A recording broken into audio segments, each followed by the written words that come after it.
wabarakatuh. Apa kabarnya anak-anak sekalian? Jumpa lagi dengan Ibu hari ini. Hari ini kita akan belajar tema 3, benda di sekitarku, subtema 1, aneka benda di sekitarku, pembelajaran ketiga. Sebelum belajar, kita berdoa terlebih dahulu ya. Berdoa dimulai. Berdoa selesai. Kertas di sekitar kita. Banyak sekali benda-benda yang terbuat dari kertas yang banyak kita temui di sekitar kita. Misalnya contohnya seperti buku tulis ya, yang sering kita gunakan untuk menulis. Contoh lainnya selain dari buku tulis ada tisu, kardus, dan koran, juga terbuat dari kertas. Kayu adalah bahan dasar untuk membuat kertas. Kertas dibuat secara bertahap, dilakukan secara bertahap di pabrik, ya. Kayu-kayu besar ini kemudian akan dipotong hingga sebesar korek api. Nah, setelah dipotong, kemudian kayu itu dipanaskan hingga menjadi bahan yang lunak seperti bubur. Nah, bubur inilah kemudian yang disebut dengan bubur kertas atau pulp. Proses selanjutnya, kemudian pulp akan diberi perwarna dan disaring sehingga kandungan airnya akan habis. Nah, pulp yang sudah kering meninggalkan ampas berupa serat selulosa yang saling terkait. Kemudian, serat selulosa ini akan digiling hingga pipih menjadi seukuran kertas yang kita inginkan. Nah, cobalah kamu menulis di atas kaca. Apakah hasil tulisanmu di atas kaca akan sama seperti di atas kertas? Kertas memiliki sifat dapat menyerap air. Kertas juga dapat menyerap tinta pulpen dengan baik. Dengan demikian, semua yang kamu tulis di kertas dapat dibaca dengan jelas dan baik. Sekarang coba kalian perhatikan benda-benda di sekitar kalian. Coba tuliskan 10 nama benda yang terbuat dari kertas.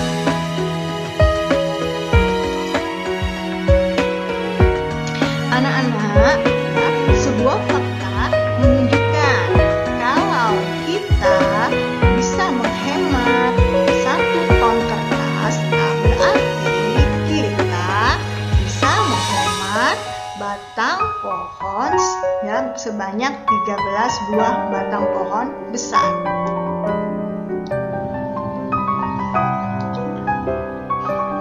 Fakta yang luar biasa ya. Apa yang bisa kita lakukan untuk dapat menghemat kertas? Udin dan teman-temannya berpendapat tentang menghemat kertas. Yuk kita baca ya pendapat berikut ini. Setiap tahun ajaran baru, aku meminta ibu membeli buku tulis baru. Sekarang aku akan menggunakan buku lama. Buku lama yang halamannya belum terpakai. Jika ingin terlihat seperti baru, ganti saja sampulnya.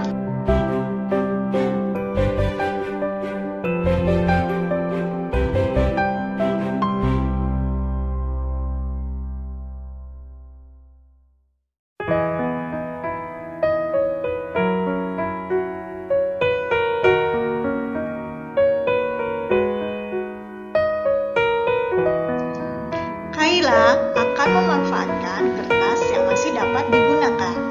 Misalnya, menggunakan kertas di kedua sisinya. Dengan demikian, tidak menghabiskan kertas terlalu banyak.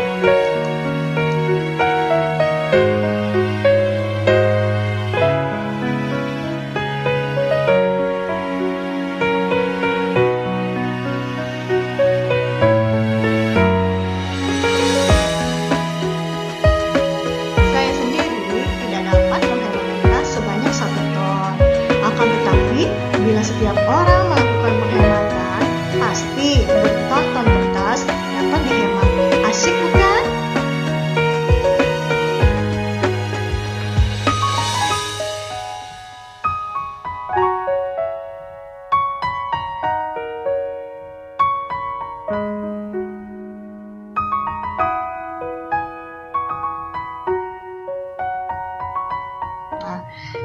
Selanjutnya sekarang kalian diskusikan secara berkelompok ya, apa yang dapat kamu lakukan untuk menghemat kertas.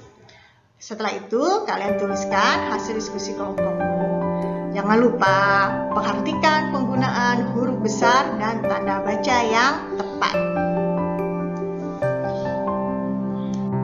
Kamu telah membaca wacana di atas, wacana tentang kertas di sekitar kita. Nah, selanjutnya sekarang carilah arti kata berikut dengan tepat. Kamu dapat bertanya kepada gurumu. Kamu juga dapat mencari di Kamus Besar Bahasa Indonesia. Nah, ini ya, kalian cari dah arti kata dari selulosa, lunak, molekul, ampas, dan pul. Selanjutnya pipih, menyerap, kardus, serat, dan menggiling. Setelah itu, kalian buat kalimat dengan menggunakan kosakata di atas ya. Seperti kita ketahui, kertas dapat digunakan untuk menulis. Tapi, apakah kertas juga dapat digunakan untuk membuat alat musik ya? Ternyata tidak. Mengapa? Karena alat musik sebagian besar terbuat dari kayu yang dipadukan dengan kulit hewan.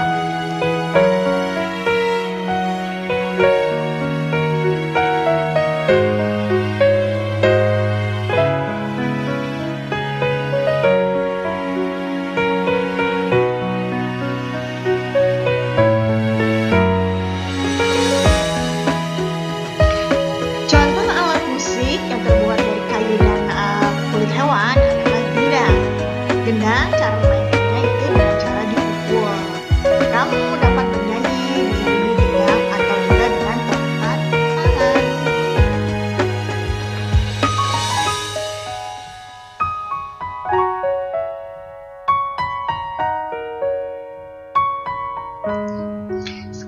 Sekarang cobalah buat kelompok terdiri atas 4 atau 6 orang siswa.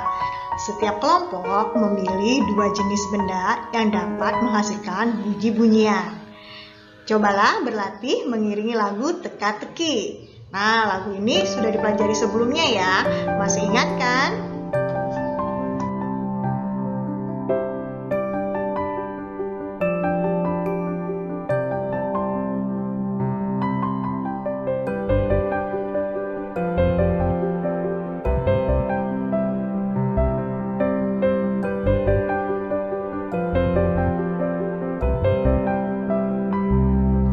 Coba perhatikan ya, di sini ada 3 buah pohon. Pohon-pohon ini yang dapat digunakan untuk sebagai bahan dasar pembuatan kertas ya. Ada pohon pinus, ada pohon akasia, dan juga pohon jati. Pohon manakah yang paling tinggi dari ketiga pohon ini? Apakah pohon pinus, pohon akasia, dan pohon jati? Nah, bagaimana ya cara kita mengukur tinggi suatu pohon? Bagaimana ya? Tinggi badanmu pasti akan berbeda dengan tinggi temanmu, ya.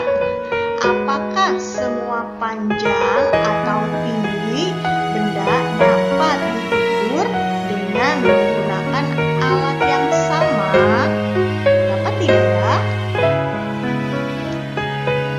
Alat ukur panjang benda itu bermacam-macam. Nah, kita sudah mengenal beragam alat ukur pada pembelajaran sebelumnya. Ada meteran roll, ada meteran saku, dan juga ada meteran pita. Jawablah pertanyaan berikut ini. Sebutkan satuan panjang yang telah kami ketahui. Tuliskan alat ukur yang tepat untuk mengukur benda-benda berikut ya. Diskusikanlah bersama temanmu. Kerjakan di buku tugasnya ya. Bagian yang diukur, tinggi badan. Jenis alat ukur yang digunakan adalah kemudian panjang lingkar pinggang. Jenis alat yang diukur, alat ukur yang digunakan adalah selanjutnya panjang meja kelas, dan jenis alat ukur yang digunakan adalah panjang lompatan teman kelompokmu, Jenis alat ukur yang digunakan apa? Lebar papan tulis di kelasmu, jenis alat ukurnya disebutkan, dan panjang halaman sekolah. Selamat mengerjakan. Kemudian jawablah pertanyaan berikut.